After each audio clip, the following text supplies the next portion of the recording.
آپ نے سفر جو ہے اب بصرے کی طرف شروع کر دیا. بصرہ اب بھی مشہور ہے، بصرہ کوفہ عراق کے اندر شہر ہے.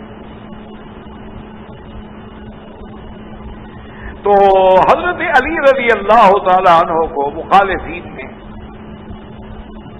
دشمنان عثمان نے خبر دی. انہوں نے کہا کہ حضرت علی اگر آپ نے ابھی سے کنٹرول نہیں کیا تو بی بی عائشہ تو ایک عظیم طاقت بن کے ابھرے گی. وہ کیا رسول ہے، وہ امہات المومنین ہے، پھر عالمہ ہے، ذکیہ ہے، بات کرنا جانتی ہے. اگر انہوں نے حضور کے صحابہ کو خطاب کیا تو صحابہ تو ٹوٹ پڑیں گے، اور پھر مدینے سے بھی لوگ اس کا ساتھ دیں گے. تو تمہاری تو کوئی حیثیت نہیں، وہ تمہاری خلافت چھیننا چاہتی ہیں. حضرت علی رضی اللہ تعالیٰ عنہ کو نے کہا تو پھر مجھے کیا کرنا؟ نے کہا فوراً آپ لشکر کشی کریں، آپ فوج لے کے چلیں، تاکہ بجائے اس کے بصرے پہنچ جائیں، اپنی فوج بنا لیں، اپنی تیاری کر لیں، تو پھر تو مقابلہ مشکل ہو جائے گا. ان کے پہنچنے سے پہلے ہم ان کو پکڑ لیں. حضرت علی رضی اللہ تعالیٰ نے بھی اپنے فوجوں کو تیار ہونے کا حکم دے دیا. لیکن آپ کتابیں اٹھا کے دیکھیں، اہل سنت والجماعت کی کتابیں بھی اور اہل تشیع کی کتابیں بھی، کہ حضرت حسن نے، حضرت حسین نے، حضرت عبداللہ ابن جعفر نے، حضرت عبداللہ ابن عباس نے آ کے حضرت علی سے کہا کہ حضرت آپ غلطی کر رہے ہیں، آپ کبھی لشکر کشی نہ کریں، آپ کبھی فوج لے کے نہ جائیں. کس کے مقابلے پہ جائیں گے؟ اپنی اماں کا مقابلہ کریں گے، امہات المومنین کا مقابلہ کریں گے، اور پھر قیامت والے دن حضور کو کیا جواب دیں گے؟ آپ بالکل لشکر کشی نہ کریں. اور یہ تو ایک بات ہے، اس کو مذاکرات کے ذریعے حل کیا جا سکتا ہے. آپ دو آدمی منتخب کریں، وہ جا کے بی بی عائشہ سے بات کریں کہ اماں کیا چاہتی ہو، کیوں بلا وجہ بات کو بڑھا رہے ہیں آپ لوگ. اس کی بات ختم ہو سکتی ہے. حضرت علی رضی اللہ تعالی عنہ پہ اتنا دباؤ تھا کہ انہوں نے حضرت حسن حسین کی بات بھی نہیں مانی، حضرت عبداللہ ابن جعفر کی بات بھی نہیں مانی، عبداللہ ابن عباس کی بات بھی نہیں مانی، اور فوج لے کے نکل پڑے. لیکن حضرت حسن حسین ساتھ نہیں گئے. انہوں نے کہا ہم بی بی عائشہ کے مقابلے پہ نہیں جائیں. امہات المومنین نے ہم کیسے مقابلہ کریں؟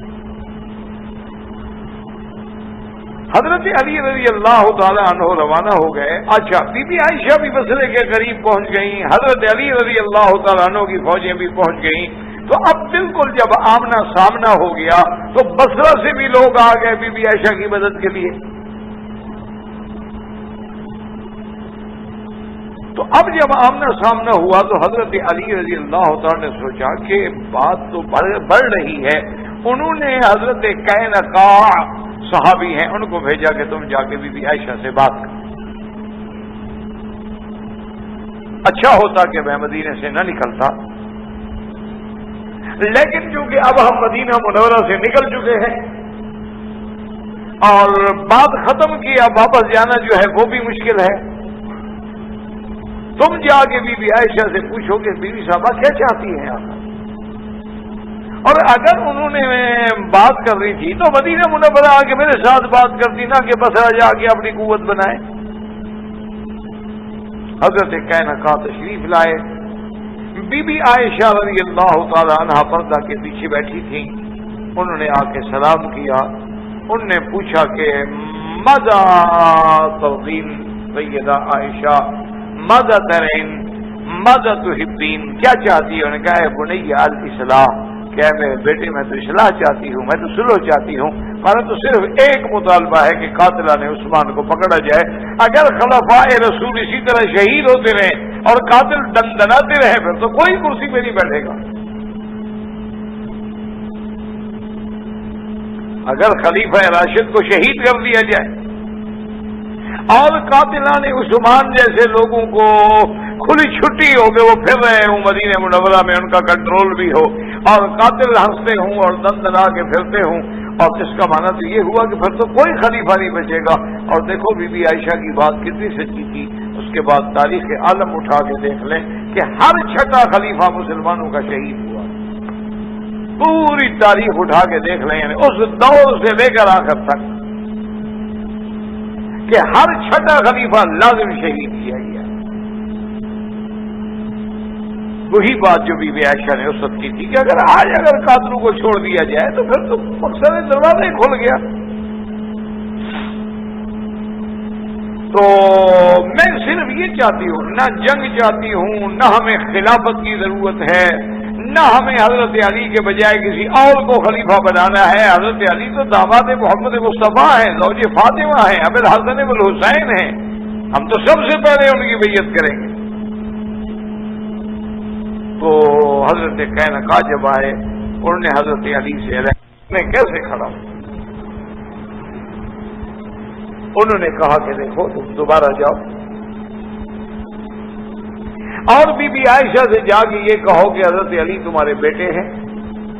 وہ کہتے ہیں جس طرح تم یقین کرنا چاہو مجھ سے اعتماد لے لو، سب سے پہلے بیعت کر کے اپنی پوری طاقت جو ہے مجھے دو، میرے ہاتھ پاؤں مضبوط کرو، مجھے استحکام نصیب ہو۔ ابھی مجھے مدینہ منورہ پہ پورا کنٹرول نہیں ہے، انہی لوگوں کا کنٹرول ہے جو قاتلان عثمان ہیں۔ میں اگر ان سے بدلہ لیتا ہوں تو مجھے بھی شہید کر دیا جائے گا۔ میں اس حالت میں نہیں ہوں کہ ان سے قصاص لے سکوں۔ سب سے پہلے یہ ہے کہ آپ لوگ میری بیعت کریں۔ آپ کے جتنے لوگ ساتھ ہیں، حضرت طلحہ ہیں، حضرت زبیر ہیں، حضرت عبداللہ ابن جعفر ہیں، جتنے لوگ ہیں اور بصرہ کے لوگ ہیں، وہ سارے میری بیعت کریں تاکہ قاتلان عثمان کو یہ اندازہ ہو سکے کہ اب حضرت علی کی خلافت مستحکم ہو گئی ہے، اب سب نے حضرت علی کے ہاتھ میں بیعت کر لی ہے، تو اس کے بعد مجھے 100-200 آدمی کا پکڑنا جو ہے وہ مشکل نہیں ہوگا، ورنہ اس سے پہلے میں ان کو کچھ نہیں کہتا۔ تو بی بی عائشہ کو جب اطلاع ملی، انہوں نے کہا بالکل ٹھیک کہتا ہے حضرت علی، میں راضی ہوں، ہمارا مقصد تو صرف قصاص عثمان ہے اور ہمارا تو کوئی مطالبہ ہی نہیں، ہم راضی ہیں، چلیں پھر مدینہ منورہ چلتے ہیں اور وہاں جا کے ہم آپ کی بیعت کرتے ہیں۔ تو اب قاتلان عثمان کا گراؤ جو تھا، انہوں نے کہا کہ بھئی اب تو پھر ہماری موت یقینی ہو گئی کہ اگر سیدہ عائشہ نے حضرت علی کے ہاتھ پہ بیعت کر لی، اس کا معنی ہے کہ تمام امہات المومنین اس کے ساتھ ہوں، تمام اہل مدینہ حضرت علی کے ساتھ ہوں گے، ارباب حل و عقد حضرت علی کے ساتھ ہوں گے، کوفہ بصرہ حضرت علی کے ساتھ ہوں گے، مکہ حضرت علی کے ساتھ ہوگا، تو پھر تو ہم نہیں زندہ رہ سکتے، پھر حضرت علی ہمیں نہیں چھوڑیں گے، حضرت علی تو مجبور ہیں، ورنہ حضرت علی کہاں حضرت عثمان کا قصاص چھوڑتے ہیں۔ تو انہوں نے آپس میں مشورہ کیا کہ کیا کریں، انہوں نے اس کا ایک حل سوچا۔ انہوں نے حل یہ سوچا، انہوں نے کہا کہ کچھ لوگ تیار کرو 50-60 کہ رات کو جب سب لوگ آرام سے سو جائیں تو وہ جا کے بی بی عائشہ کے کیمپ پہ حملہ کر دیں،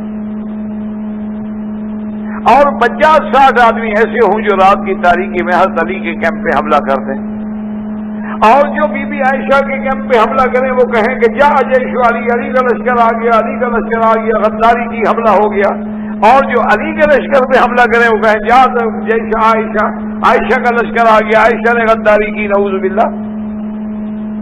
تو اس طرح انہوں نے اپنے آدمی تیار کیے، حضرت علی مطمئن، بی بی عائشہ مطمئن، وہ تو جناب اپنے اپنے کیمپوں میں بڑے آرام کی نیند سو گئے کہ اللہ نے مہربانی کر دی، مسئلہ حل ہو گیا۔ تمام صحابہ سو گئے کہ اللہ کا شکر ہے وہ جو ایک ٹینشن تھی ختم ہو گئی۔ اینڈ ٹائم پہ جناب تلواریں سوتے ہوئے 50 آدمی اندھیرے میں ٹوٹ پڑے، اور جیش اور جیش اور جیش اور جا جیش علی، جا جیش عائشہ۔ نتیجہ یہ نکلا کہ جو بھی نیند سے اٹھتا گیا ہتھیار پکڑتا گیا اور لڑائی شروع ہو گئی، ہزاروں اصحاب رسول جو تھے وہ شہید ہو رضوان اللہ تعالی علیہم اجمعین، اور دشمنوں کی چال جو تھی وہ کامیاب ہو گئی۔ آج بھی آپ دنیا میں کتابیں اٹھا کے دیکھیں کہ حضرت علی رضی اللہ تعالی عنہ ایسے اپنے غانوں پہ بیٹھ کے ہاتھ مار رہے ہوتے تھے افسوس سے، اور کہتے تھے کہ میں کیا جواب دوں گا، میں کیسے سرکار دو عالم کے سامنے جاؤں گا۔ اور بی بی عائشہ کا یہ عالم تھا کہ روتے روتے آپ کا دوپٹہ بھیگ جاتا تھا۔ تو اس لیے اب دیکھنا چاہیے کہ یہ جو حکم ہے گھر میں رہنے کا، اگر بی بی عائشہ کے باہر نکلنے سے استدلال کیا جائے تو پہلے تو دیکھا جائے نا کہ بی بی عائشہ کے حالات کیا تھے۔ وہ تو قصاص عثمان کے لیے کھڑی ہوئی۔ آج بھی اگر کسی عورت کے بھائی کو، خاندان کو قتل کر دیا جائے تو اس کو اسلام حق دیتا ہے، وہ کورٹ میں جائے، عدالت میں جائے، مقدمہ کرے، مطالبہ کرے، اپنی کوئی پابندی نہیں۔ لیکن اس کو دلیل بنا کر یہ کیسے دلیل دی جا سکتی ہے کہ عورت کرکٹ کھیلے؟ یہ کیسے دلیل دی جا سکتی ہے کہ ہم فٹ بال کی ٹیمیں بنائیں؟ یہ کیسے دلیل دی جا سکتی ہے کہ کاسٹیوم پہن کے جناب وہ سمندر کے کنارے پہ اٹکیلیاں کرے؟ یہ کیسے دلیل دی جا سکتی ہے کہ وہ کلب میں آ کے اپنے حسن کی نمائش کرے؟ یہ کیسے دلیل دی جا سکتی ہے کہ وہ ہماری محفل شمع محفل بنے؟ یہ کون سی دلیل ہے؟ ان میں سے کتنے کا باپ شہید ہو گیا ہے کہ ان کے قصاص کے لیے پہ رہی ہے؟ اس لیے ایسے ہیں۔ اور پھر یہ دیکھو کہ اس کے باوجود کہ وہ بی بی مجبور ہے، پہلے سے مکہ گئی ہے، اس کے باوجود بی بی صاحبہ روتے روتے، اور حتیٰ کہ بی بی عائشہ فرماتی ہیں کہ واللہ میری تمنا تھی کہ میں بھی حضور کے روضہ مبارک میں دفن ہو جاتی، لیکن میں نے جو غلطی کی تھی اس وجہ سے مجھے حیا آتی ہے کہ میں روضہ رسول میں کیسے دفن ہوں۔ اس لیے بی بی عائشہ نے فرمایا، حکم دیا کہ میری موت کے بعد مجھے جنت البقیع میں دفن کیا جائے، کیونکہ بہرحال کسی نہ کسی شکل میں نے اس آیت کی خلاف ورزی تو کی ہے، گھر سے باہر تو نکلی ہوں، چاہے میں مجبور تھی چاہے میں حق میں تھی، لیکن کرنا بھی بیوت کننا۔ تو بی بی صاحبہ کو تو ساری زندگی اپنے نکلنے پر ندامت رہی، ساری زندگی بی بی صاحبہ کو احساس رہا، افسوس رہا کہ میں نے کیا کیا، مجھے باہر نہیں جانا چاہیے۔ تو اس لیے ایسی آیتوں سے استدلال پکڑنا جو ہے وہ جہالت ہے اور غباوت ہے اور شقاوت ہے۔ اللہ کا حکم ہے، عورت کی شان اسی میں ہے، اللہ نے عورت کی عظمت اسی میں رکھی ہے کہ عورت اللہ تبارک و تعالیٰ نے ایسا قیمتی ہیرا بنایا ہے کہ جس کو جتنا سنبھال کے رکھو گے، جس کو جتنا پردوں میں رکھو گے، جس کو جتنا حفاظت سے رکھو گے، اتنا اس کی چمک میں اضافہ ہوگا، کیونکہ عورت کا حسن جو ہے وہ حیا کا نام ہوتا ہے، حسن بے حیائی کا نام نہیں ہوتا ہے، حسن آوارگی کا نام نہیں ہوتا ہے، حسن فیشن کا نام نہیں ہوتا ہے۔ اللہ نے جو حسن و جمال دیا ہوتا ہے وہ تو حیا کا نام ہے، وہ تو عزت کا نام ہے، وہ عفت کا نام ہے، وہ عصمت کا نام ہے۔ اس لیے اللہ نے حکم دیا وَقَرْنَ فِي بُيُوتِكُنَّ وَلَا تَبَرَّجْنَ تَبَرُّجَ الْجَاهِلِيَّةِ الْأُولَى وَأَقِمْنَ الصَّلَاةَ وَآتِينَ الزَّكَاةَ وَأَطِعْنَ اللَّهَ وَرَسُولَهُ إِنَّمَا يُرِيدُ اللَّهُ لِيُذْهِبَ۔ اب جناب اس میں دیکھیں کہ اللہ نے ایک تو حکم دیا کہ گھر میں رہیں، دوسرا حکم یہ دیا کہ اگر کبھی نکلنا پڑے عورت کو گھر سے نکلنے کے لیے شرعاً جائز ہے، نماز کے لیے جائز۔ اچھا گھر میں کوئی نہیں ہے، سودا صرف لینا ہے، جائز ہے۔ گھر میں کوئی نہیں ہے، چھوٹا بچہ ہے، اسکول چھوڑنا ہے، جائز ہے، مجبور ہے۔ اس لیے لیکن شرط یہ ہے کہ جب نکلے ولا تبرجن تبرج الجاہلیہ، تبرج کہتے ہیں کسی، جیسے کہتے ہیں برج بنا ٹاور دور سے نظر آتا ہے نا، تو وہ اپنے آپ کو لوگوں کے لیے مینار نہ بنائے کہ سب کی نظریں اس کی طرف آئیں۔ وہ اپنے لباس کو، اپنے سنگار کو، اپنے زیورات کو اس انداز میں پہن کے نہ نکلے کہ لوگوں کی نظریں اس پہ پڑیں۔ وہ اپنی چال اور ڈھال کو اس انداز میں نہ بنائے کہ لوگوں کی نظر پڑے کہ بھئی یہ کون مستانی چال چل رہا ہے۔ تو اس لیے یہ حکم آ گیا ولا تبرجن تبرج الجاہلیہ۔ جاہلیہ کا معنی یہ ہے کہ اسلام کے علاوہ جو وہ تہذیب تھی اس وقت وہ جاہلیت تھی، اسلام سے پہلے بھی جاہلیت تھی، اور ان کے اندر یہ کھلا تھا، تبرج تھا، سفور تھا، کوئی پردے کا لحاظ نہیں تھا، وہ اپنے جسم کی، بدن کی، زیورات کی، ہر چیز کی نمائش کرتی تھی۔ اللہ نے اس سے روک دیا۔ اور تیسرا حکم یہ دیا کہ بھئی ان چیزوں پہ عمل کرنا، شریعت پہ قائم رہنا، اللہ رسول کے حکم پہ قائم رہنا، پردے پہ قائم رہنا۔ اس کا طریقہ کیا؟ فرمایا اقمنا الصلاۃ، کہ نماز قائم، چونکہ نماز ایک ایسی چیز ہے کہ اس کا اللہ کے ساتھ بندے کا صلہ ہو جاتا ہے، اللہ کے ساتھ بندے کا ربط ہو جاتا ہے، صلۃ بین العبد و بین الرب، اللہ کے ساتھ بندے کا تعلق جڑ جاتا ہے۔ اور نماز جو ہے وہ ذکر ہے، نماز جو ہے وہ فکر ہے، نماز جو ہے وہ معراج مومن ہے، نماز جو ہے وہ دربار خداوندی کی حاضری ہے۔ تو جب 5 وقت آدمی اللہ کے دربار میں حاضر ہوگا، لازمی بات ہے کہ اس کے اندر تبدیلی تو آئے گی، لازمی بات ہے کہ گناہوں سے نفرت تو آئے گی، لازمی بات ہے کہ بھلائی سے محبت تو آئے گی، لازمی بات ہے کہ اہل اللہ ہر جگہ آپ کو یہی حکم ملے گا۔ جیسے یہاں اس آیت ہے اقم الصلاۃ، تو ہر جگہ اللہ نے یہ نہیں کہا کہ صلو، اللہ نے یہ نہیں کہا کہ نماز، اس چیز کو آپ نے قائم کرنا ہو۔ اس کی آپ میں مثلاً آپ یوں سمجھ لیں کہ یہ ایک ٹاور ہے، مینار ہے، ہم نے اس کو قائم کرنا ہے، قائم ہے نا کھڑا کرنا ہے، تو آپ کھڑا کیسے کریں گے؟ اگر ذرا بھی ٹیڑھا ہوگا تو کھڑا کیسے ہوگا؟ تو یہ تو تب کھڑا ہوگا کہ یہ ہر طرف سے بالکل اپنے اس زاویے پہ کھڑا ہو، اپنے ذرا سا میدان ہوا گیا۔ آپ دیکھتے نہیں بڑی سی بڑی مضبوط بلڈنگ ہو، لیکن ذرا سی بھی اس میں میل آنا شروع ہو گیا، او یہ گئی۔ تو قائم کرنے کا معنی علماء نے فرمایا کہ قائم نماز کرنے کا معنی یہ ہے کہ اداؤها بشروطها وارکانها فی اوقاتها، کہ نماز کو اس کے شرائط، اس کے ارکان، اس کے فرائض، اس کے واجبات، اس کے سنن، اس کے مستحبات اور اوقات، اس میں اس طرح ادا کرنے کا نام ہے قائم کرنا۔ اگر آپ نے فجر کی نماز پڑھی جب سورج نکلنے لگا، آپ نے عصر کی نماز پڑھی جب سورج ڈوبنے لگا، اچھا آپ کی نیند کھل گئی تو آپ نے پڑھ لی، نیند نہیں کھلی تو چلو سورج نکلنے کے بعد پڑھ لیں گے، تو یہ قائم کرنا نہیں ہوتا۔ ان الصلاۃ کانت علی المؤمنین کتابا موقوتا، کہ نماز کو ان کے اوقات میں اور ان کے شروط و ارکان سے بغیر وضو کے پڑھ دیں گے نماز نہیں ہوگی۔ اگر آپ نے نماز پڑھی ہے اور بغیر تلاوت کے، بغیر رکوع سجود کے، نماز نہیں ہوگی۔ تو نماز کے شروط ہیں، ارکان ہیں، اوقات ہیں، حدود ہیں، ضوابط ہیں، اس کے مطابق پابندی کے ساتھ جب نماز پڑھیں گے تو یہ ہوگا نماز کا قائم کرنا۔ تو اللہ نے نبی کی بیویوں کو بھی حکم دیا وَأَقِمْنَ الصَّلَاةَ وَآتِينَ الزَّكَاةَ۔ اچھا علماء فرماتے ہیں کہ دیکھیں اللہ تبارک و تعالیٰ کی شان دیکھیں اور قرآن کو سمجھیں۔ اس سے پہلے آپ پڑھ چکے ہیں نا آیت تخیر۔ آیت تخیر کیا تھی کہ بیویوں نے حضور سے خرچ لگتی تھی نا، مطالبہ کرتی تھی، حضور ناراض ہو گئے، حضور نے قسم کھا لی کہ میں بیویوں کے پاس 1 مہینہ نہیں آؤں گا۔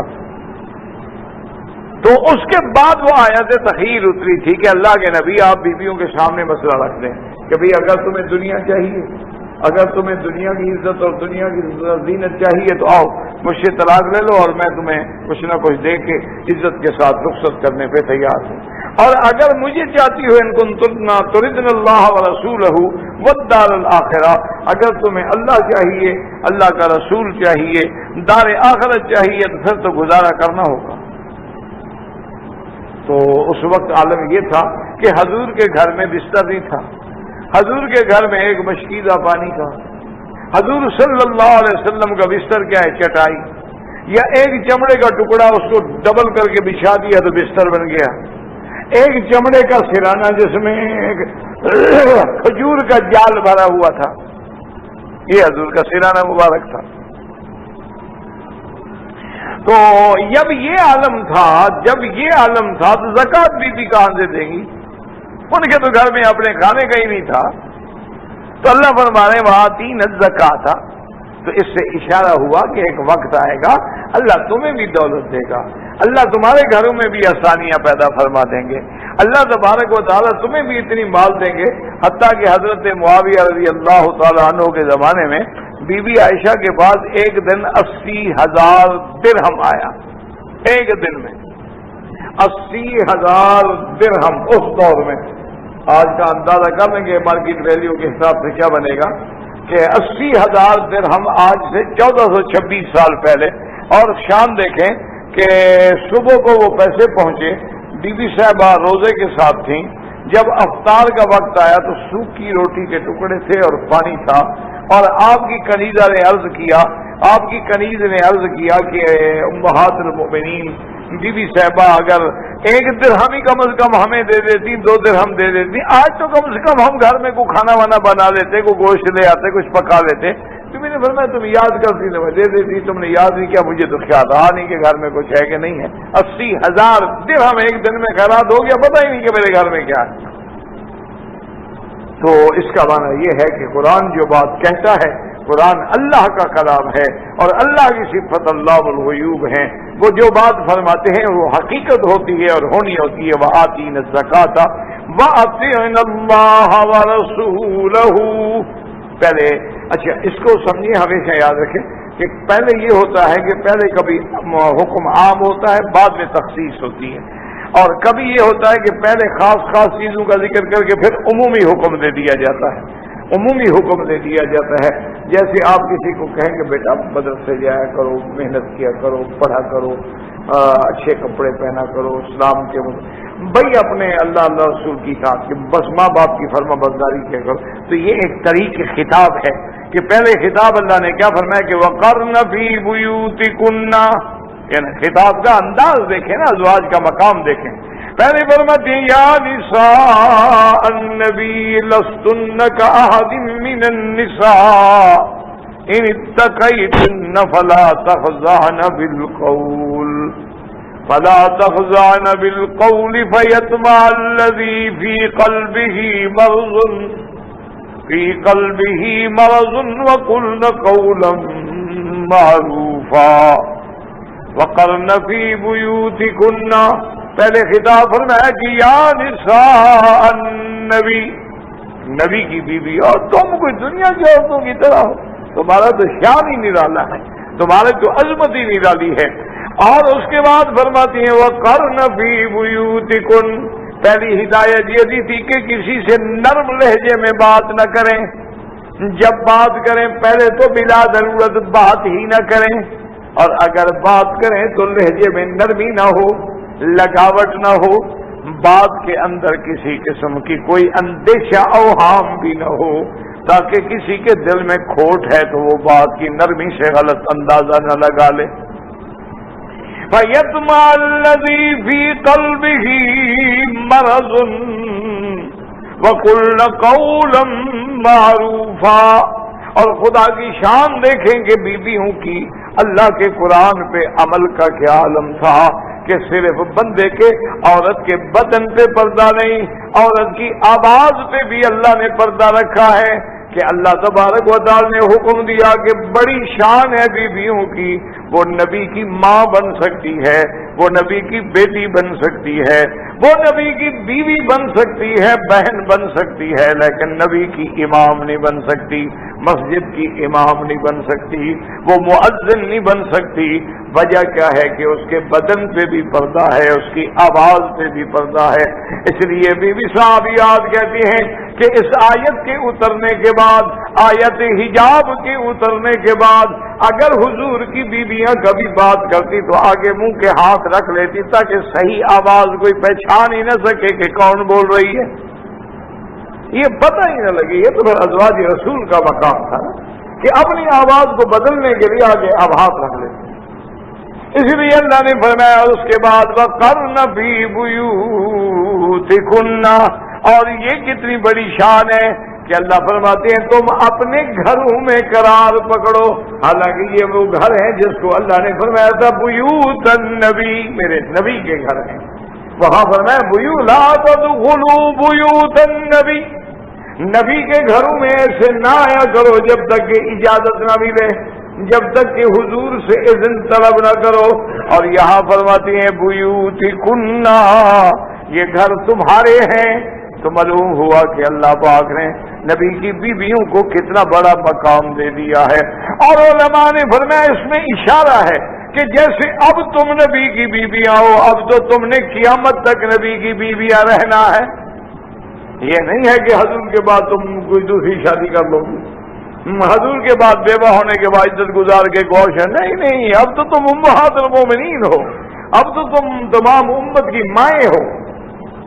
حضور کی تمام امت کے مرد جو ہیں وہ آپ کے بیٹے ہیں، تو بیٹوں سے شادی تھوڑی ہوتی ہے، اس لیے فرما دیا کہ اس کے حاکم فرمایا کہ وَقَرْنَ فِي بُيُوتِكُنَّ وَلَا تَبَرَّجْنَ تَبَرُّجَ الْجَاهِلِيَّةِ الْأُولَى۔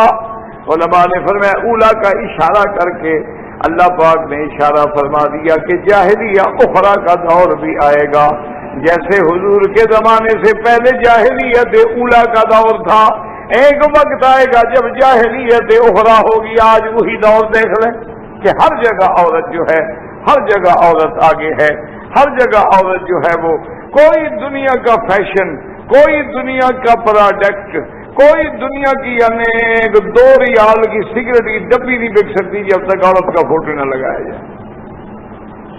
یعنی آپ اندازہ فرمائیں وہ سمجھتے عزت ہو رہی ہے یا ذلیل کیا جا رہا ہے عورت کو۔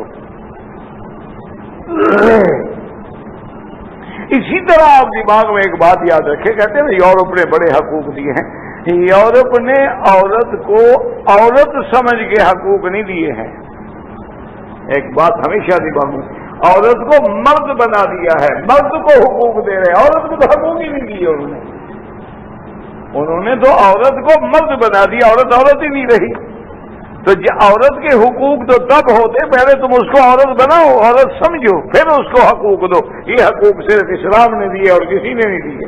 اسلام نے حقوق دیے ہیں کہ بیوی کا یہ حق ہے، ماں کا یہ حق ہے، بیٹی کا یہ حق ہے، بہن کا یہ حق ہے، مطلق عورت کا یہ حق ہے۔ یہ حقوق صرف اسلام نے دیے ہیں۔ وہ تو کیا یہ کیا حق ہوا کہ چلی کیونکہ مرد بھی گاڑی چلاتا ہے تم بھی ڈرائیوری کرو، مرد بھی کلرک ہوتا ہے تم بھی کلرک بنو، مرد بھی ٹائپسٹ ہوتا ہے تم بھی ٹائپسٹ بنو، مرد بھی سیکٹری ہوتا ہے تم بھی سیکٹری بنو، مرد بھی ٹیلی فون آپریٹر ہوتا ہے تم بھی ٹیلی فون آپریٹر بنو۔ بلکہ نعوذ باللہ اب تو یہ ہو گیا نا کہ جتنے بڑے بڑے بزنس ٹائکون ہیں نا، ان کے دفاتر میں کاروبار چلانے کے لیے خوبصورت لڑکیاں ڈھونڈ کے دفتر میں رکھی جاتی ہیں کہ کوئی ہمارے کاروبار کے لیے نہ آئے تو اس کو دیکھنے کے لیے تو آئے، کم سے کم دفتر میں تو آئے نا۔ تو تمہیں کوئی حقوق تو نہیں دیے جا رہے، تمہارے حقوق میں تو ڈاکہ ڈالا جا رہا ہے، تمہیں مرد ہونے کے، عورت ہونے کے بجائے مرد بنایا جا رہا ہے۔ اسلام نے تمہیں حقوق دیے، اسی لیے اسلام اس کے بعد فرماتی ہیں وَأَقِمْنَ الصَّلَاةَ وَآتِينَ الزَّكَاةَ۔ یہاں سے اشارہ ہو گیا کہ جب نبی کی بیویاں بغیر نماز کے نہیں چھوٹ سکتی تو کسی عام عورت کا کیا مقام ہے کہ نماز نہ پڑھے؟